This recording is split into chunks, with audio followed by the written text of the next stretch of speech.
Hello everyone, welcome to Naira study. अब आप सब कैसे हैं? आई होप कि आप सभी अच्छे होंगे और अपनी स्टडी को कंटिन्यू कर रहे होंगे। फ्रेंड्स, आज के वीडियो लेक्चर में हम बात करने वाले हैं जो आपका सब्जेक्ट हिंदी हो जाता है, इसके कुछ क्वेश्चंस को कंटिन्यू करेंगे जो आप लोगों के लिए बहुत ज्यादा इंपॉर्टेंट हो जाते हैं। सो आप लोग वीडियो में लास्ट तक बने रहिएगा और वीडियो को बिल्कुल भी स्किप ना कीजिएगा, ठीक है? तो पहले हम क्या करेंगे, सबसे पहले थोड़ा सा कुछ डिस्कस करेंगे, उसके बाद हम लोग जो क्वेश्चंस है उनकी तरफ चलेंगे, ठीक है? तो सबसे पहले हम समझ लेते हैं कि प्रत्यय और उपसर्ग क्या होता है, ठीक है? अब आप कहेंगे कि मैम सबसे पहले आपने प्रत्यय उपसर्ग ही बताया है। हाँ बिल्कुल, क्योंकि जो भी कंफ्यूजन है उसको क्लियर करना है। इसमें बहुत लोगों को बड़ा कंफ्यूजन रहता है कि प्रत्यय कौन होते हैं, उपसर्ग कौन होते हैं, प्रत्यय पीछे लगाए जाते हैं या उपसर्ग कहाँ पे लगाए जाते हैं, इन सभी चीजों को लेकर बड़ा ही कंफ्यूजन रहता है, ठीक है? तो आज वो कंफ्यूजन आपकी क्लियर हो जाएगी, यानी वो कंफ्यूजन दूर हो जाएगी, ठीक है? तो सबसे पहले बात करते हैं उपसर्ग की।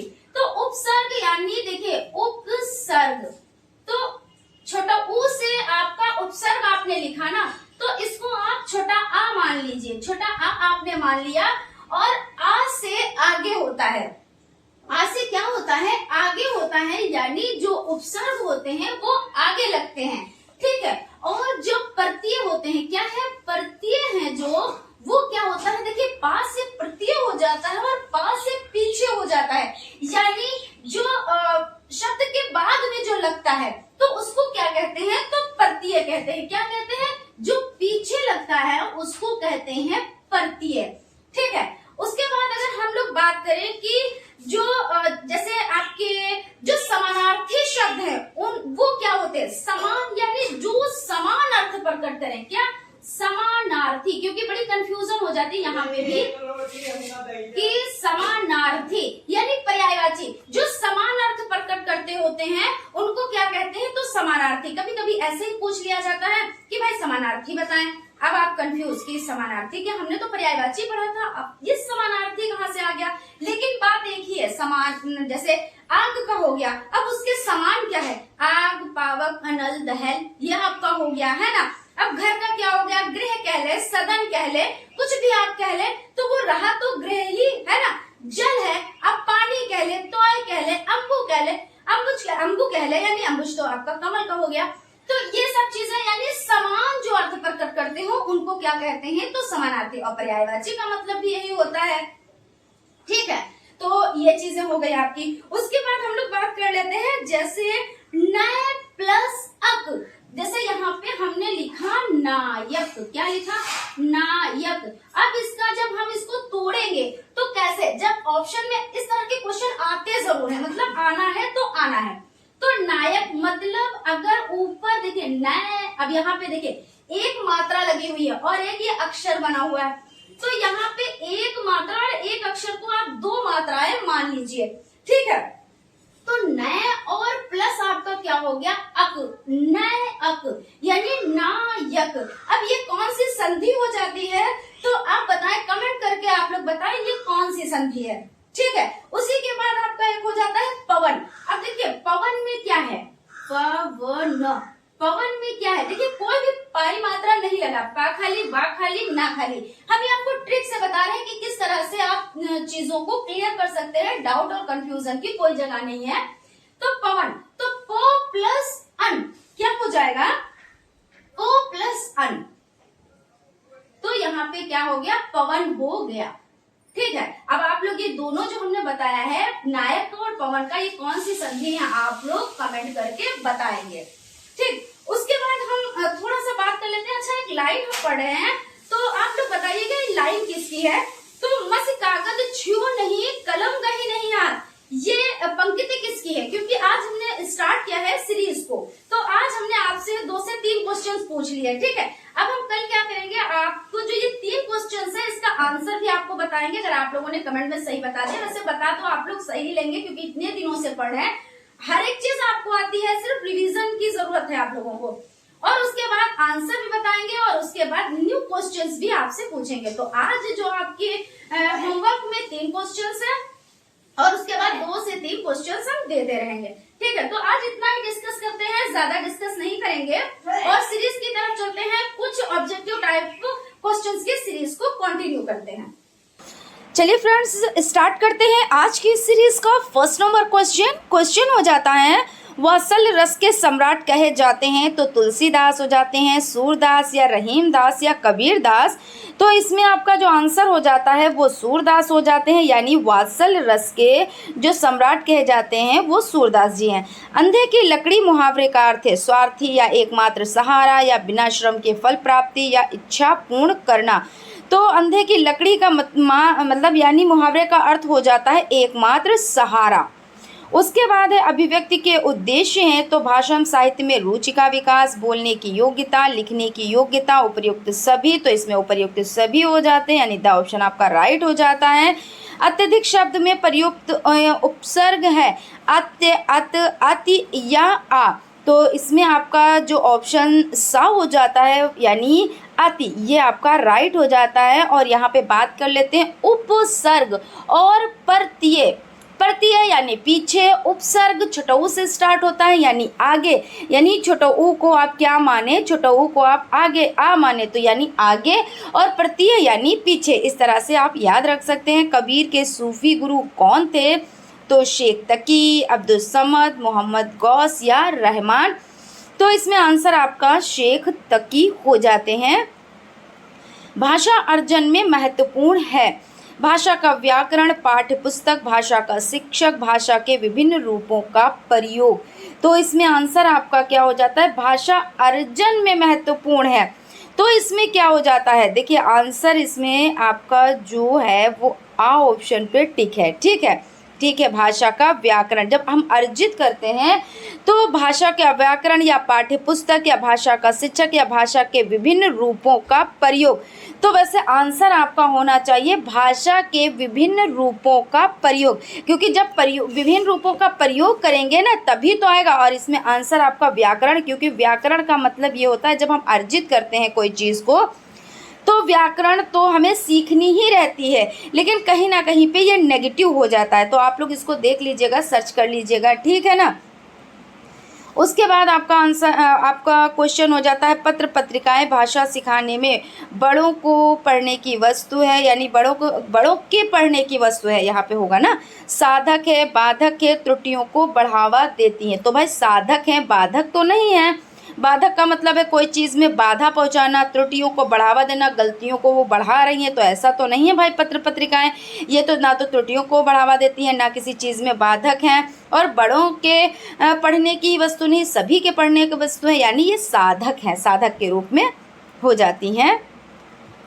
भाषा स्वयं में एक विषय मात्र है, संप्रेषण का एक मात्र साधन है, एक नियमबद्ध व्यवस्था, एक जटिल चुनौती है। तो एक विषय मात्र है। अगर कहीं पे मात्र की बात आए, सिर्फ, मात्र ही, तो वो तो नेगेटिव में चला जाता है ना, और नेगेटिव आंसर कभी सही हो ही नहीं सकता। संप्रेषण का एकमात्र सहारा है, अब एकमात्र, मात्र ही, वही बात आ गई। एक नियमबद्ध व्यवस्था है, ये चलिए कहीं हद तक ठीक है। अब देख लेते हैं, अब देखना हमें सभी इस तरह के जो क्वेश्चंस होते हैं उसमें हमें सभी देखने होते हैं। एक जटिल चुनौती है, अब जटिल चुनौती आ गई, जटिलता कहीं पे है, कठिनता है, तो ये सब चीज़ें क्या है, नेगेटिव में है, तो ये भी नहीं होगा, यानी आपका सा ऑप्शन राइट हो जाएगा। ठीक है, नेक्स्ट क्वेश्चन की तरफ चलते हैं। क्वेश्चन आपका हो जाता है, भाषा का प्रयोग केवल परीक्षा में होता है, केवल पाठ्य पुस्तकों में होता है, केवल मुद्रित सामग्री में होता है, जीवन के विभिन्न संदर्भों में होता है। तो केवल कहीं पे केवल है, मात्र है, तो वो आपका नेगेटिव है। केवल पाठ्य पुस्तकों में, ये भी नेगेटिव है। केवल मुद्रित सामग्री, देखिए आपके केवल वाले तो कट गए, बचा क्या, तो जीवन के विभिन्न संदर्भों में होता है, ये आपका राइट हो जाता है। भाषा की पुस्तकें अभ्यास परखी होनी चाहिए, साधन है, साध्य है, भाषा सीखने का एकमात्र संसाधन है, तो साधन ये आपका राइट आंसर हो जाता है। उसके बाद बच्चों की भाषा के आकलन का सर्वाधिक प्रभावी तरीका है प्रश्न पूछना और पढ़ी गई सामग्री पर प्रतिक्रिया व्यक्त करना, श्रुत लेख, लिखित परीक्षा या प्रश्नों के उत्तर देना। तो यहाँ पे देखिए क्वेश्चन समझिए, बच्चों की भाषा के आकलन यानी उनको आंकने के लिए, है ना, सर्वाधिक प्रभावी तरीका, क्या उनसे हम श्रुत लिखाएंगे तो क्या भाषा शिक्षा में क्या होगा, भाषा शिक्षा में यहाँ पे भाषा के आकलन का सर्वाधिक तरीका, तो क्या ये सबसे अच्छा तरीका है? तो देख लेते हैं और भी लिखित परीक्षा, क्या लिखित परीक्षा ही सबसे अच्छा तरीका है? या प्रश्नों के उत्तर देना, अगर कोई बच्चा प्रश्न के उत्तर दे ले तो वो सबसे बेस्ट हो जाएगा, वो आकलन का सबसे अच्छा तरीका? तो ऐसा नहीं है। तो आप क्या करेंगे, प्रश्न पूछना और पढ़ी गई सामग्री पर प्रतिक्रिया व्यक्त करना, ये सबसे बेस्ट आंसर हो जाता है, इसलिए आपका ऑप्शन राइट हो जाता है। ठीक है, इसमें किस तरह के क्वेश्चंस आपको चूज करने होते हैं?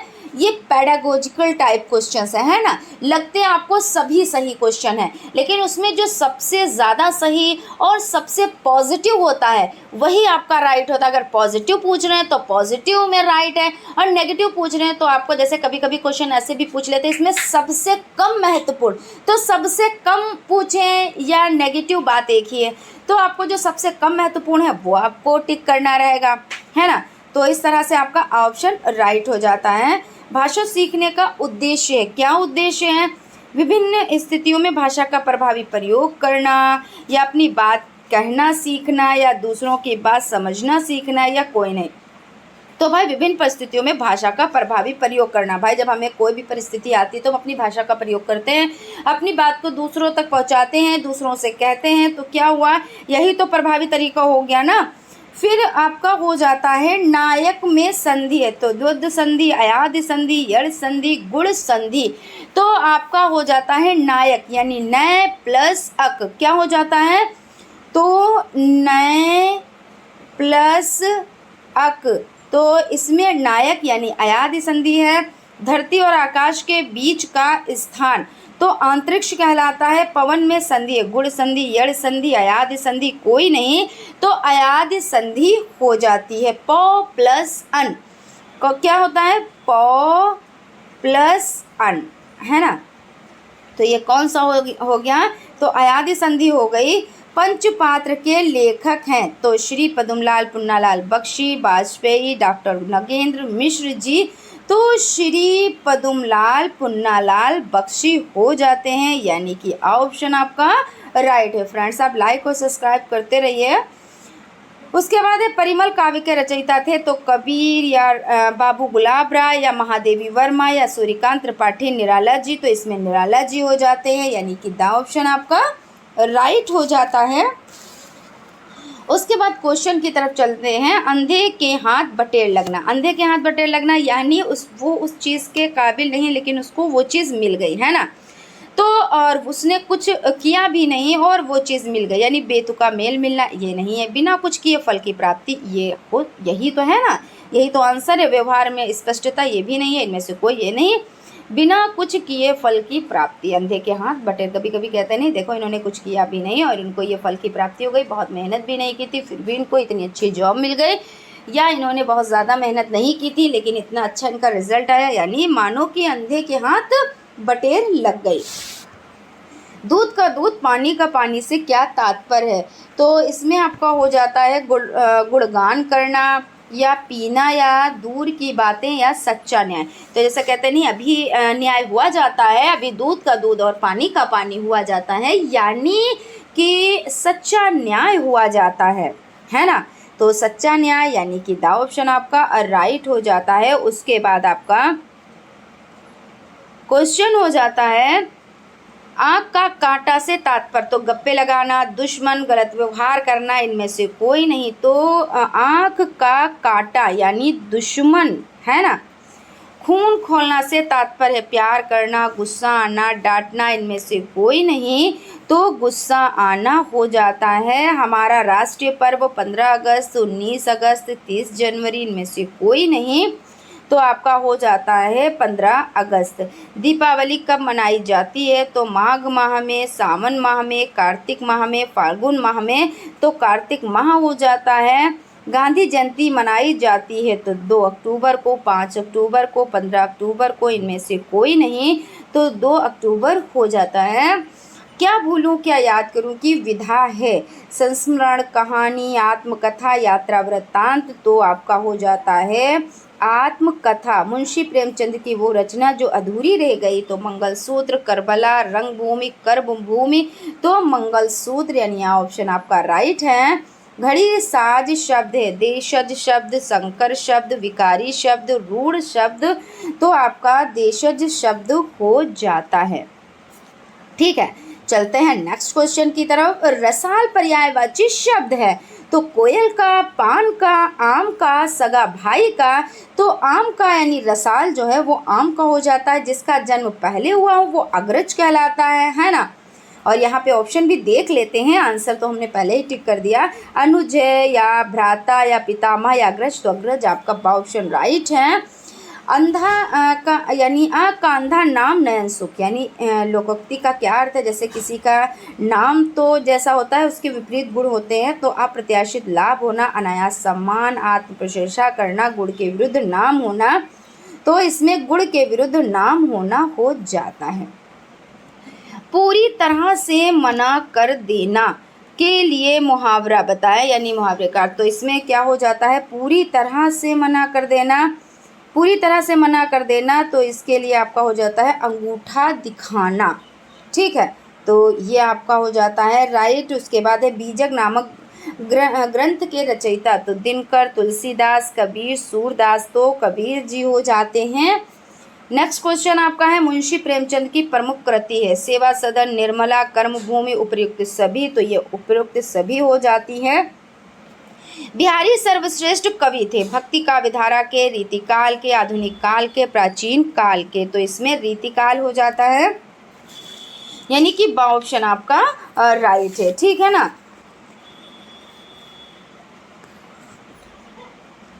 उसके बाद है भिक्षुक में प्रत्यय है, तो प्रत्यय यानी पीछे और उपसर्ग यानी आगे, तो उक भिक्षुक यानी उक है ना, तो ऑप्शन आपका राइट है। लघु शब्द का विपरीतार्थ के महान, विशाल, दीर्घ, उत्तम, तो लघु शब्द का हो जाता है दीर्घ है ना। पूरब और उत्तर के बीच की दिशा ईशान कहलाती है, यानी ऑप्शन आपका राइट हो जाता है। उसके बाद ओठ का तत्सम शब्द क्या है, तो द्रुत, घट, ओष्ठ, अंगुली, तो ओष्ठ इसमें राइट आंसर है। तो फ्रेंड आज का सेशन यहीं पे रोकते हैं, यहीं पे कंप्लीट हो रहा है और मिलते हैं नेक्स्ट क्लास में। तो आप लोगों को सेशन कैसा लगा कमेंट ज़रूर करें, और अगर अभी तक आप लोगों ने चैनल को सब्सक्राइब नहीं किया है तो प्लीज़ सब्सक्राइब कर लें और बेल आइकन को भी ज़रूर प्रेस कर लें, जिससे कोई भी नोटिफिकेशन हो वो आप तक पहुंच सके। तो फ्रेंड्स मिलते हैं नेक्स्ट क्लास में। Thank you and bye bye.